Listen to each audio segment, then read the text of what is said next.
gets back home tonight, and the clock just starts right over, and the walls come closing in, and the bathroom dips and then twirls, and your eyes get sunken in so deeply you can't recognize the face you see so easily. No one gets back home tonight. Hi, I think we're live. I'm not checking. We can check that later. If we're live, awesome. It's me, Riv, and this is Transpotting. And it's also Jess. Say Hello. Hi, Jess. Perfect. This is going to be great. You may notice that we have more people than usual. Usually it's just a couple of co-hosts and one guest, maybe two guests if you're lucky. We've got 4 guests today, and they are all from our wonderful Discord. And we're here to talk about Pride Edition stuff. Woo! Pride, community, maybe a little bit of wrath here and there. So welcome in, make yourself cozy, have some tea, and I'm going to kick off some introductions. You know me as Riv or River. I am the founder, producer, co-host of the show and of the Discord. And Jess, you know Jess from last episode. Welcome back, Jess. Introduce yourself again for us. Hey, I'm Jess. Happy to be here. Happy to be here for another fun episode. Perfect. Nailed it. I would also pass it over to Samara. She is having technical issues right now. Boo, fix your stuff, girl. Everyone at her. But instead, I'll kick it over to Diana. You want to introduce yourself? Hi, everyone. My name is Diana Elia. My pronouns are she, her, and fey fair. Been a community member since the thing went public, so I'm really happy to be here and share this with everybody. Welcome to whatever the fuck this is. Yay. Thanks, Diana. Bree, you want to introduce yourself? Hi, I'm Bree. Bree Cause. I am they, them, and intersex. And I am happy to be part of the Discord as a member of the Pride community, and I'm proud to be here. So we are proud that you were here as well. Thank you. All right, and we've got 2 Evelyns. So we're gonna call one Eve, which is what their little thingy says on their name card. Eve, tell us all about yourself. Oh, I'm sorry you have to listen to me talk now. My name is Eve, she, they, them. I'm one of the moderators on our little home on Discord. I don't know why they chose me. I guess they're a bunch of masochists, but hey, who doesn't like to hurt a little? This is... I joined our little community in July of last year, I think, thereabouts. I'm 9 months into my transition, so... And I got to give a little shout out to both my mom and one of my friends, Emma, who are watching, so... Welcome. Ooh. Yay, Hell welcome, yeah. Mom and friend. Welcome, Mom. And last but definitely not least, we've got Evelyn. Evelyn, introduce yourself for us, please. Hi, I'm Evelyn. My pronouns are she, her, and fey fair. I've been out for almost 3 years now, and I think I've been a member for 4 or 5 months. Apologies, I was burping, so I had to mute my microphone for a second there. You are a newbie. Welcome. We love newbies here. We respect them, and everyone in chat, hi, welcome. Well, we got that out of the way, and if Samara hops in anytime in the near future, she can introduce herself too. So today's topic is going to be very, very loose. We're going to wing it. What? Us? Wing it? Never. Chaos? What? No. It's June. I think this will come out in June. I hope it will. And that means it's Pride Month, which is a very interesting year to have Pride Month. Oh boy, is it interesting. And I wanted to gather everyone together and just chat about what Pride has meant to you and what community, whether it's digital or in person, has meant to you, and how it's kind of shaped your experience as being a queer person in the world and just doing stuff and things and living life. So I will go last because I talk a lot and I'm just like this. Do we have to take Jess, your I would soapbox love. away? I know, my soapbox. Well, then I'll just be this short. I'm actually very, very short. I'm actually this short. And that's why I'm always standing on a soapbox the entire time. Everyone knows. Jess, do you have anything you want to say to kick us off? And not to put you on the spot or anything, but That's okay. I feel like maybe it's a little part of like the co-host responsibility to be slightly yeah, on the, just dipping just a your toes little in the bit on water. the spot. Yeah, I'll kick us off. Yeah, so I actually went to a Pride celebration yesterday, in not right where I live, but in a like little bit of a smaller, like it's like on the verge of like a town and a city. It would be like a really small city or a really big town, and I was nervous before I went because I had never been there, and it was like smaller, um, and I was partially nervous because I knew there were going to be protesters. So I was like, just not having any idea of the size of the event. I was like, felt a little, nervous about what that was going to be like. And there were so few protesters compared to the amount of people. It was just like very silly that they were even there, which is like my experience of most, when that comes up at Pride, which like for a lot of Prides, there usually is like a really small contingent. But it was kind of cool because all of my nervousness like kind of vanished instantly, because even though this was a smaller Pride celebration, there was, I mean, I'm probably not the best at estimating people, but there were at least 1,000 people there. And there were like maybe 5 protesters when I walked up and like 2 when we left. And just looking like really, really, really bored. So, I mean, I think for me, like, especially this year, I think Pride is a lot of the community, physically showing up for one another and just kind of saying, hey, we're here. And I think that, and not everybody is in the spot in their lives where they're safe enough to do that. And that also, very much needs to be respected and space held for that. But I think that for the people who are open enough about their queerness or transness to be,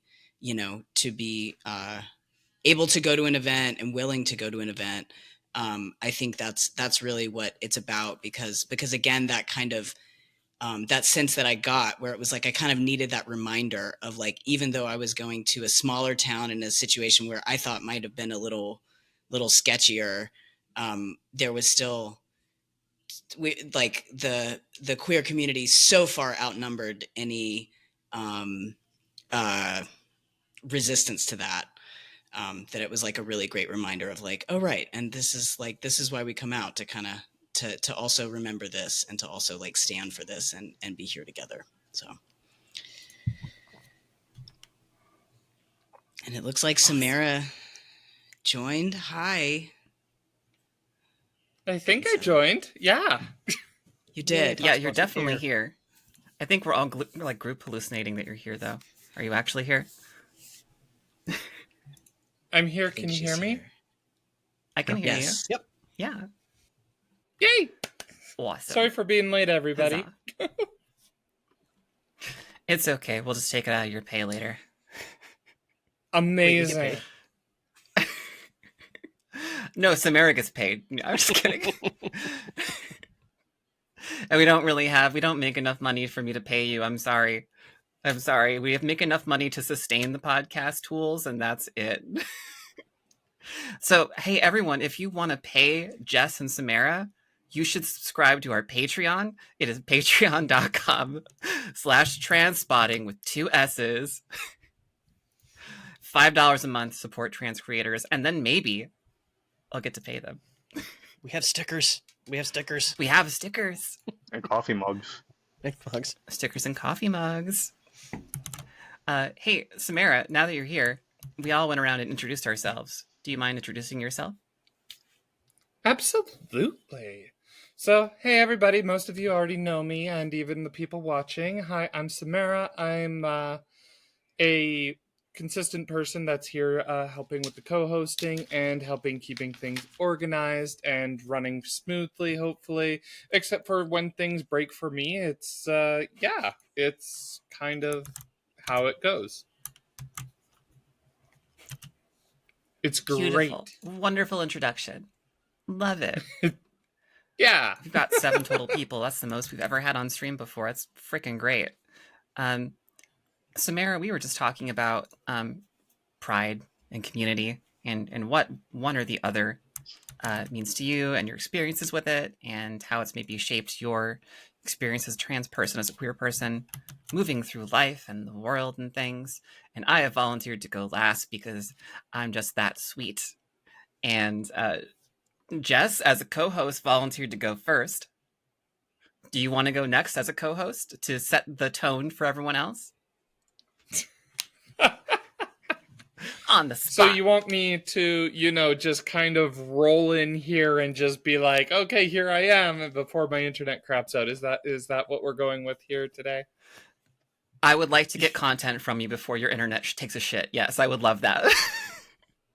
See, River wants to just take my money and then just, get rid of me. That's the whole plan. I've taken none of your money. Thank you very much. I'm trying to pay you. I'm trying. I know. It's great. Pride is so important to me in so many levels. It's just such a it's become such a key component about who I am and just how I involve myself into the communities. Even going out and trying to be active outside of where I am here and even on the Discord. Just, making sure that, people understand and see what it is, help educate, even help finding ways that, it can work with everything else. And it's just... some days it's extremely exhausting. I feel such a great importance and connection and everything to it. It's so it's just been completely ingrained in who I am now.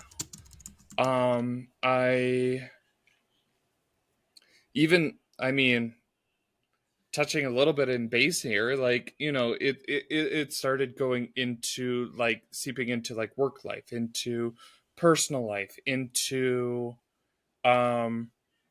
the other spicy life that I have that, I don't talk too much about on here for, mature reasons and things like that, and trying to keep this podcast accessible for as many people as possible. But it bleeds into so much of my life, and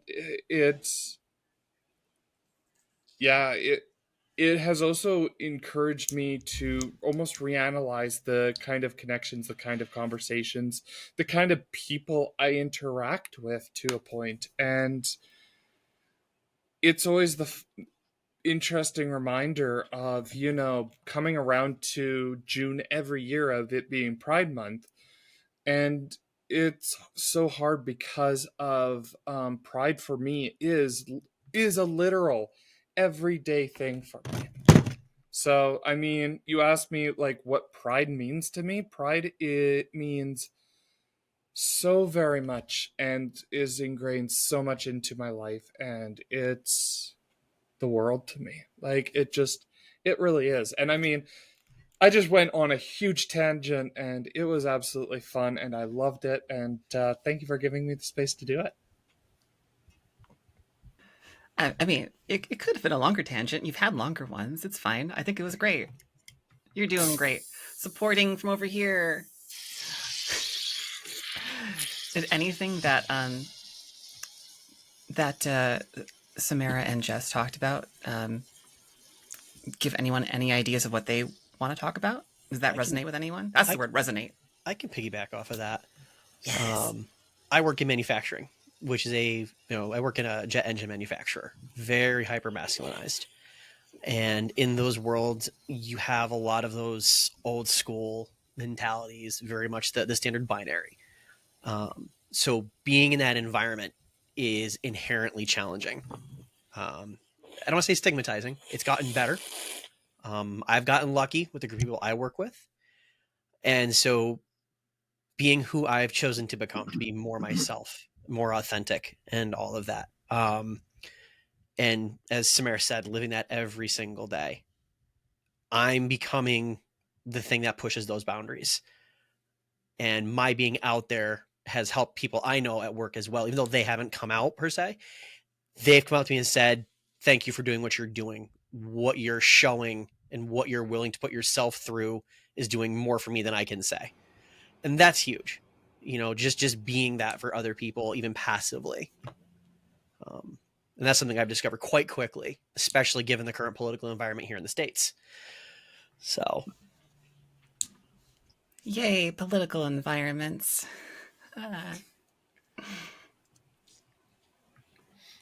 Anyone else can just jump in All if right, you want. I'll jump Don't in. wait for me, I promise. Do it. So, when we figured out that when we finally arrived on we're a trans woman, after a fashion, we're also gender fey. It's complicated and wonderful, but we kind of did so in a lack of community.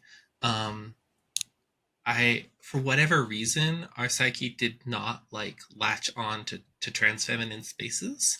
I think something about it subconsciously coded that was dangerous and we couldn't access that. So we didn't have a lot of information. We ended up in very queer spaces, but it wasn't until we joined the trans bonding community that we had a really, really trans with loud voices from trans feminine and trans masculine and non-binary people to really build that community.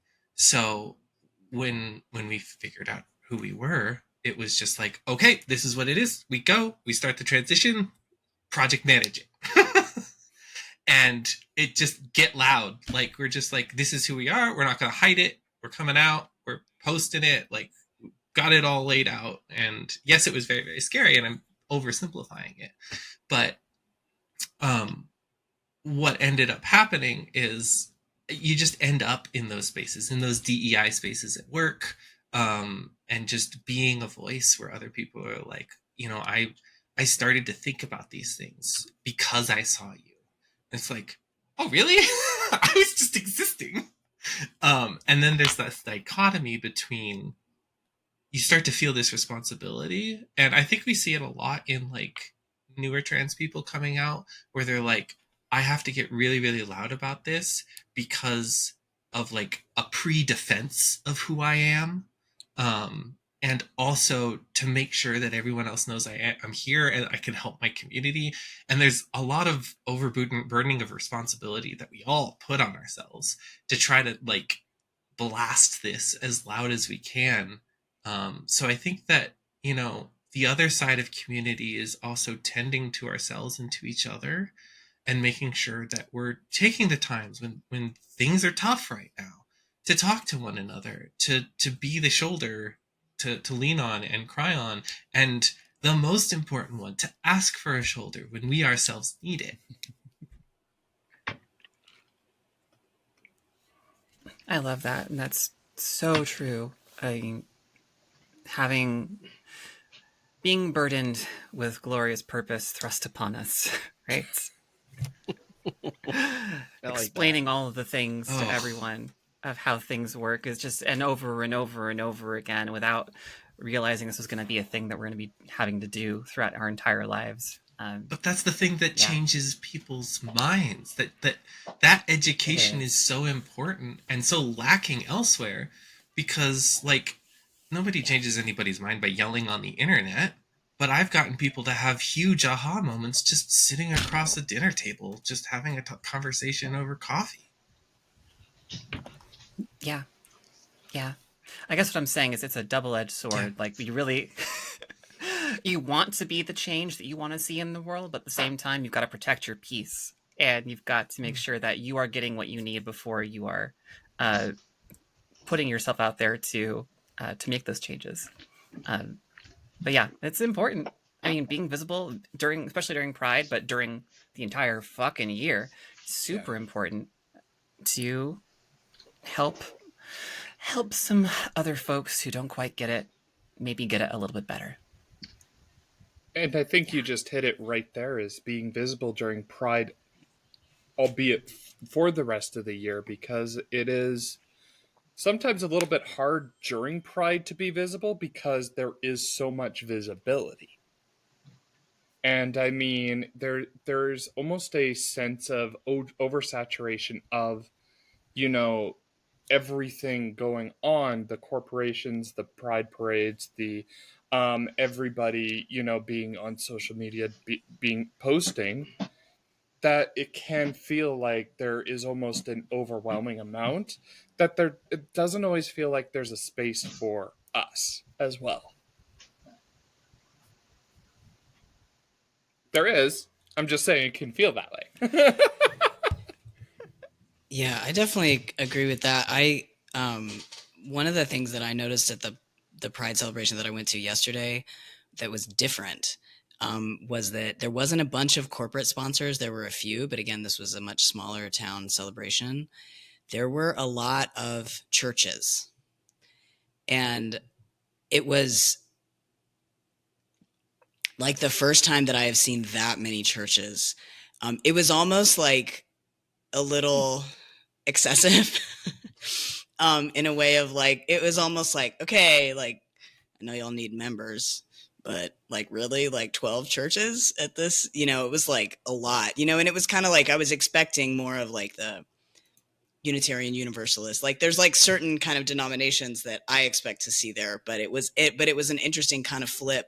But it almost kind of turned it, you know, and I know religion is very touchy for everyone, so I'm not even going to get into that. But it's like, it just was an interesting, like, it's like, this is nice, kind of. Like, is this nice? Like, this is, I guess this is nice, but is this really nice? Like, so it was a little bit of that, like, you know, you are in our space like now. So it's, you know, of course everybody was wonderful, but it was, that was an interesting kind of flip. Yeah. Reminded me. That is very interesting. I don't know. I feel like I would probably be a little bit apprehensive, I think is the right word. Not mistrusting necessarily, a little bit apprehensive. But yeah. Yeah, I don't know how I would react to that one because, like, I mean, I've seen, like, in the pride parades of all the sponsors, there has been, like, one or two church groups or things like that. But at the pride event itself, I don't know, because that's almost, that's our space almost. I want to feel like saying, I know it's a hard thing to say and, you know, making it very exclusive, but you almost want to say that. But that's what we're here for. We're here to grow community, to bring people together. And some are making that effort, which, religious traumas aside, it's great to see. I was looking for a friend of mine from when I was in church many, many years ago. Nice gentleman, Bruce. Found him, finally went to his website, and they have a big pride banner on there. It's up there year round. Mm-hmm. You know, and it's good to see that, at least, that some people are really trying to make that effort, even from the religious end. That's a really good point, especially, you know, during Pride. I know that we see a lot of corporate stuff happening. We see a lot of people trying to get in that space, but Pride is the time to get into that space and try to actually do those things. And while they sometimes come out as being performative allyship, good things can happen from that. On the flip side, if it's like a gay bar and you're going to a gay bar and you're not queer in any way, it can be a little bit like, hey, this is our space. So maybe you shouldn't be here, as opposed to an event that's happening with a very particular purpose of being visible. And Samara, I'm not trying to shoot down what you're saying. It would feel weird.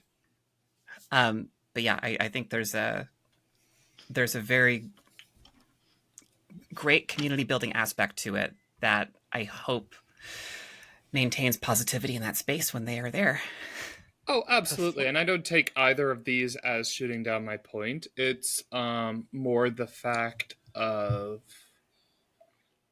there's a little bit of trauma there, but there's also the fact from my standpoint, like, you know, for example, going into a little bit more of my rant, you know, there's a my parents' church that they go to, they have a transgender parents group for, parents who are trying to work with transgender children, and, trying to help them work through things, which is a part of their church. But there's another part of their church that is still very much anti anything pride. And it's like, you talk about the churches coming out and sponsoring and doing the walks and coming and being a part of it. However, there is still a part of that group that is still not welcoming, and I think there is still a little bit of separation, because the church itself, the building, the corporation might support it, but there's still the people within it that show their sides of it. So that's where my point comes across a little bit, because there is still that religious angst against pride. Not all of it, but it is starting to get better, but it is still there. Hashtag not all churches. I think you have Hashtag not all to churches. understand the context with which you as an organization or you as an individual are entering into a space that is not yours. Because if I walk in as a white person into a place that is minority white, I have to understand the context with which I bring just by existing in that space. And I am responsible for doing that work and unpacking it so that I can bring authenticity and a willingness to learn and a seeding of power to the organization that is running that. Same thing goes for straight people in queer spaces, right? We want to welcome that because those people might be figuring something out about themselves and need access to that community that they don't know why they're drawn to yet. But in other organizations like churches, they have to understand that the stances that their different denominations may have had and how those impact the community. And if they're trying to build ties, amazing. If they're there for other reasons, if they want visibility or they want membership for the wrong reasons, then they're not welcome. We can't understand that just by sight. We had an issue at one of our prides locally where there was a group that was associated with alt-right, into the Nazi territory, that was there and had repeatedly been there, and thus made a lot of different groups who knew that about them very, very uncomfortable. And a different organization that I work with was the one who actually raised that to the Pride organizers, and they were like, "Oh, we thought this had been dealt with." And so sometimes it just gets lost in the minutia. So it's tricky, but mostly it's about understanding what you bring when you enter someone else's space. Here, here. Yeah, Well put.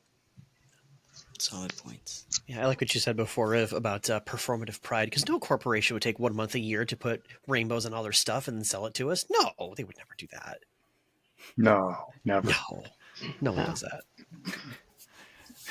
We realize that the queers have money now, too. How can we make this work in our favor? Corporate shilling. So, full disclosure, I've never actually been to a pride parade, mostly just because I don't like going around with lots of people. One of these years, I'm going to have to, just to say that at least I did it, and I protested for our people. I think one of the things that pride means to me is one of the reasons I'm gonna try not to get too dark in this, but one of the reasons I didn't come out for a long time, because I thought I had to choose between being my feminine self, being happy, and existing in the world, having a job, having a family, and having finally just broken through that and merged the two. It obviously has been one of I'd say the happiest thing the best thing I've ever done in my life. And just existing and being an older trans person to show younger people that yes, you can exist in the world, you can become an adult. I was already a physician. Everyone in my hospital has been really welcoming. We're a very trans and queer friendly hospital. So just to show younger trans people that we exist, we have successful careers, we can have houses, and we don't have to hide who we are just to make other people happy. We can actually make ourselves happy. And that's the crux of it, Absolutely. isn't it? It's just being who we want to be, who we need to be. It's not politically driven. It's not, I'm trying to impose anything on you. I'm not trying to take anything from you. I'm just trying to be me. Period. That's it. And that's a great segue into me. I'm just trying to survive. You know, being in Pride and the LGBT group, you know, intersex people, there aren't a lot of us, but it's also because a lot of people don't know that they're intersex. If more people knew, then, you know, maybe things would start to be more understood about it. For me, just finding out it was more or less validation for how I felt. Like, I never fit inside this body.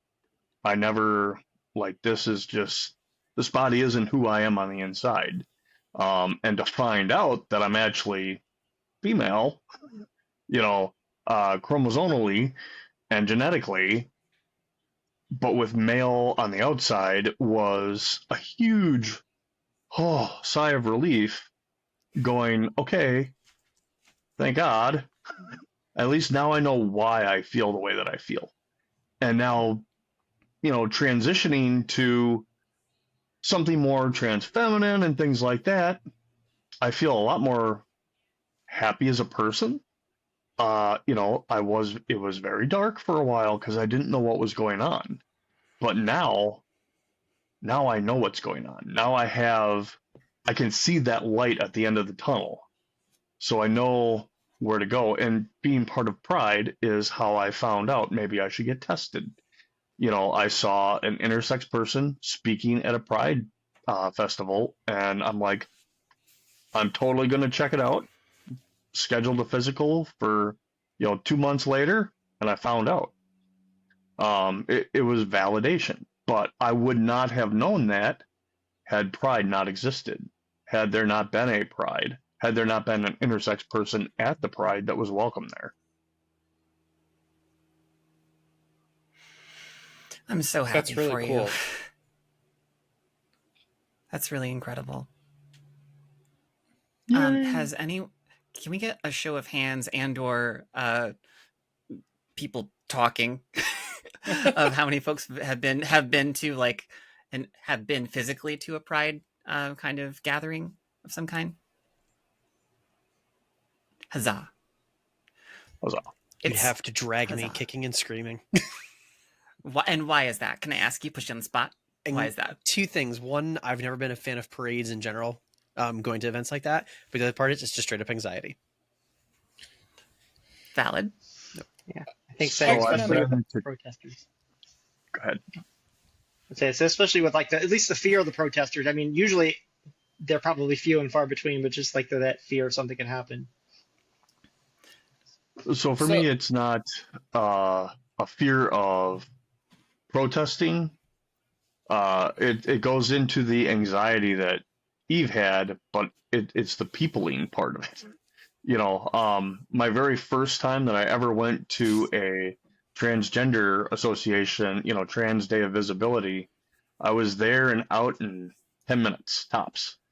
You know, the second time it was a little bit easier. You know, and then going to Pride where there's a whole bunch of people and I'm basically just shut down and like, okay, I don't know what I'm doing. You know, that was difficult. But as I started staying in the space, you know, it's when I really saw people are just very welcoming. You know, you show up, you're respectful, you're asking questions, they're going to answer you, they're going to welcome you, they're going to embrace you. So I mean, I felt a little bit of the mixture of, you know, I want to go to Pride and, you know, the same feeling of a lot of anxiety and, you know, I do not do well in, you know, lots big crowds and things like that. I get a little bit claustrophobic. I like my, you know, my safety space. My safety space. It's so much fun. Fun fact, I live in a tourist town that has, you know, very small streets and, you know, crowded sidewalks. So Yeah, I'm oxymoronic in that sense, so it's great. I love it. Irony is my life. But I felt the exact same way about that, and about the protests, and about the type of people I'll see, and you know. But last year I got a chance to go with two of my close friends, and they were all super neurospicy, all three of us, and it was one of those things where it was like we took care of each other, and it was always so weird because it would be like one of us would have a moment, and the other two would be checking on them, and then that one of the other people would, and it would be like this rotating thing. It was just so hilarious, and I think at the end of the day, like, it was just, I remember it because we went to like the concert portion of it, and there was a whole bunch of like live music going on, and we just laid in the middle of the grass, the three of us, just chilling out, hanging out together. There's like nobody within like 20 feet of us, and it was just an enjoyable moment. And it was that moment for me to just decompress everything and just go through like all the emotions and everything that I felt. And it was truly thankful to have those two people. But it took me those good 4 years to get up and get out to that pride. I mean, I still supported some of the, companies and organizations that were there to help set up the pride leading up to those 4 years. But it wasn't until that fourth year, having those two people there to make sure that everything was taken care of.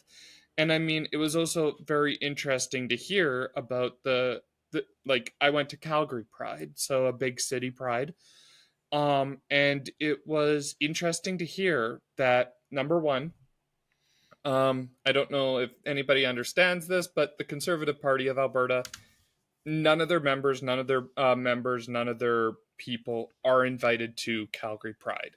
They are told to stay away. Number two, Calgary police are not allowed to be involved in the Pride. So right then and there, it sent the precedence of a safe place for, us to gather. And it was just, there was security there. Absolutely, there was security there. But none of them were Calgary police. And it was such a great feeling. And it was, and you'd see the NDP leader going down the street, and the fact that the crowds were erupting and cheering. This is these are the opposition, these are the people who are trying to get into, they were getting the cheers. And it was just, yeah, it was an amazing event. I also get to be involved with Banff Pride, because while a lot of the big cities only have weekend events, the town of Banff, we have an entire freaking week. It's amazing. It's a markets all every day. There's drag shows, there's brunches, there's so much going on that it's just, yeah, Like a festival. it is a festival. And I have a whole bunch of interesting stories, not for here now or any other time, but it just, yeah, it's Banff during Pride is such a moment because it's still during peak tourist season. I think Samara brings up a really important and powerful point about in-person community.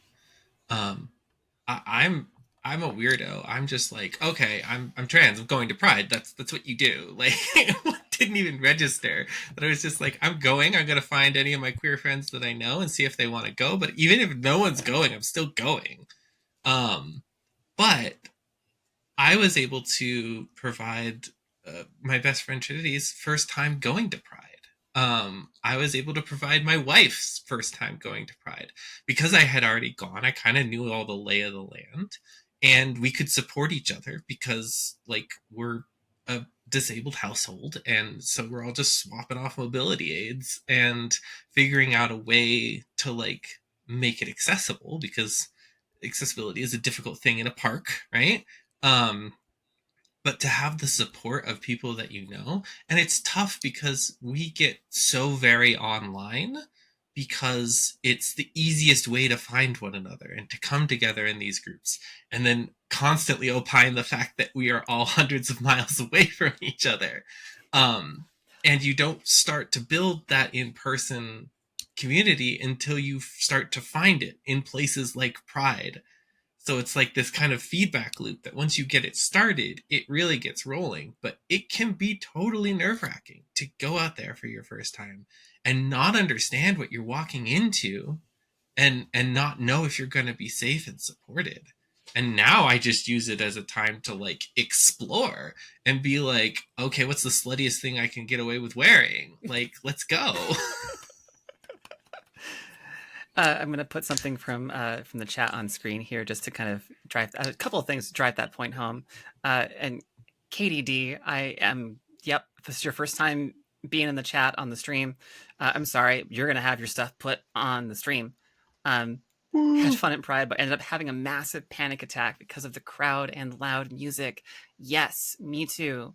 My very first time, I definitely had a panic attack, and it's a good point to kind of bring up that I think a lot of trans folks, especially, there's a lot of intersectionality with neurospiciness, ADHD, autism spectrum. Got some plurality, so DID, OSDDB1, that kind of stuff. Yeah, hi Diana. Yeah, plural. Yes, plural. We love it. But then that's why it's a great idea, as Trinity puts in chat, I found it super helpful to have a guide/chaperone and someone to assist with accessibility. So find your Pride buddy. If you have one, you might find one just by getting out there and going alone the first time and actually making that connection, which is really hard, I know. But once you have one, you might have a Pride buddy for life. And then you two can help each other out when it's getting stressful. Because it does get stressful and loud, and but fun. It's fun. It's fun now. The first time, not so much, but Yeah. It's fun now. It can. I'll I was. co-sign- sorry. Sorry. Go ahead, Evelyn. Okay, I was gonna say I'll co-sign what our handsome not guest but our viewer said. Yeah, I don't really like crowds. I don't really like loud noises. I've been to tons of concerts, so I think sometimes I just kind of have to block it out and force myself to be social, or force myself to cling to one or two people and then just follow them around and then make sure they don't leave me. So, but just sort of mingle and just be happy around people that are like you. Yeah, I definitely get. I mean, I've been to a lot of prides. I've been going to Pride for a long time. I've been in a lot of different cities. So I was honestly kind of surprised that I was even nervous about going yesterday, but we went with a group, like a small group, but with a group, and that was really helpful. I think part of my nervousness is also because now I have a kid, and so that's like a whole different level of like I'm not going just as myself dealing with me, like I'm going with my kid who is still like really young, and you know, the kind of experience that I want her to have is also really important. But what I've found honestly is, so like I've been to several different prides that were really, really urban and in areas that were mostly concrete, or, you know, they were like the big Pride March in San Francisco, or like the Pride March in Atlanta. I've been to like the Oakland Pride is just in like they block off some city streets, and those are, you know, I guess it's, there's pros and cons with all of it, because it may be easier to get to and there may be better accessibility for people who, you know, need that on either end of those pieces of like being able to get there easily, or being able to navigate around with motility aids or whatever level of ability people are at. I personally like prefer the ones that are at parks though, and a little bit like more in a little bit of harder to get to spaces, which I know is challenging, but more just for like Samara, what you were talking about, where you actually like are able to get to some green space. And not like, I mean, some parks are a lot more accessible than others. So hopefully where people are going to organize these events, they're thinking about that, right? About the right kind of space if it is going to be like, more of a green space. But yeah, a place where you can, set up a blanket or set up a tent and be able to kind of have a home base and like have your own space, and you're not like in a super crowded, kind of more urban environment where there's like just so many bodies kind of crammed into a smaller space. And then also, like, I've noticed for a lot of places, there are a lot of other events that are not like whatever the big Pride event is. And I think that for like, even for me, like, I enjoy those events more. Like, it's hard for me to like actually meet people at Pride, or, maybe I meet somebody, but I'm not going to really connect with them there because I'm really overstimulated on multiple levels. But I still enjoy going to see the mass of people and get that feeling of like, wow, this is awesome that there are this many people in this community that are coming out, to just be together on today. But at the same time, really enjoy a lot more of those, like, yeah, the drag brunch or the after party and things like that. And kind of to circle back around, like, those are the spaces that like hopefully don't have the corporate sponsors, and hopefully don't have the churches, like, and those are like really like the queer community spaces, and it's usually is smaller groups and is a little bit easier to socialize and actually connect with people a little bit more. So I don't know, I sometimes find that if people are curious about it, it's just another thing to consider, is like, maybe you don't want to go to the actual big Pride parade, but you could like just look at what the Pride events are that around that Pride parade, and maybe you might want to go to like some other thing to kind of check it out a little bit and get a little bit of that feel, without being like, you don't have to like that big rush of all the people, because a lot of us do not. Well, that You don't was have the to jump nice into the part. deep end right away. Yeah, exactly. And just to build off of that about the Pride, where you were saying it was not in a big concrete area, the parade was down the main street of Calgary, so down in the main city. But one of the things I love about Calgary is that it's not a very big downtown area, and then when you go to where the events are, it's actually really cool because it's on an island. It's on a little island that you cross bridges to. It is still super accessible because Calgary has taken the steps to make sure their entire city is capable. Yay Canada, and thinking of everybody. Um, I digress. But it is a big green space. There's trees and grass and a big concert stage, and there's a market set up in the corner of a whole bunch of like vendors selling things, and then there's like a path, almost like a bridge sort of thing that food trucks come in, and they are selling their foods, drinks, and wares there. So it like, as soon as you get onto the island, it feels like its own separate place outside of the middle of the city. And it's all within walking distance. And just having that separation was absolutely amazing, because even after we had spent our time there, we crossed the bridge, and it almost felt like we were coming back into the world and coming back into it. And it was just that separation. So I agree with you in the sense that, like, you talk about, I saw the comment about, the how big of an event the Toronto Pride is. That's all in downtown Toronto. And I mean, I think about that, and it's like, there is like little green space in downtown Toronto. So it's all stages, all, big skylines and things like that. And I'm a small town girl, and I need my green space. So having Banff, being here is like, being a part of the Pride here is just so amazing, because there is no skylines. Going down Banff Avenue for the parade is, you're going down into the tourist section of Banff and having them shut down that street so that you can, in the middle of tourist season, and they can't do anything. It's amazing. So 100% Jess, I get that. I just want to take a second, Jess, to recognize and appreciate that you use the terms circle back and corporate sponsor in the same sentence. And that just really meant a lot to me as someone who works in the corporate world. Oh, it's so Can nice. break out the professional speak. Yeah. Break out the circle backs. I'm really glad Follow we're up, circle huddling back. up on this. We're huddling up. We're synergizing. Reaching It's out. great. Recapitulating. Recapitulating. I didn't get the memo, so I don't know what you're talking about. I mean, I'm still looking for my different- stapler. different strokes for different folks. My stapler. No one gets back home tonight.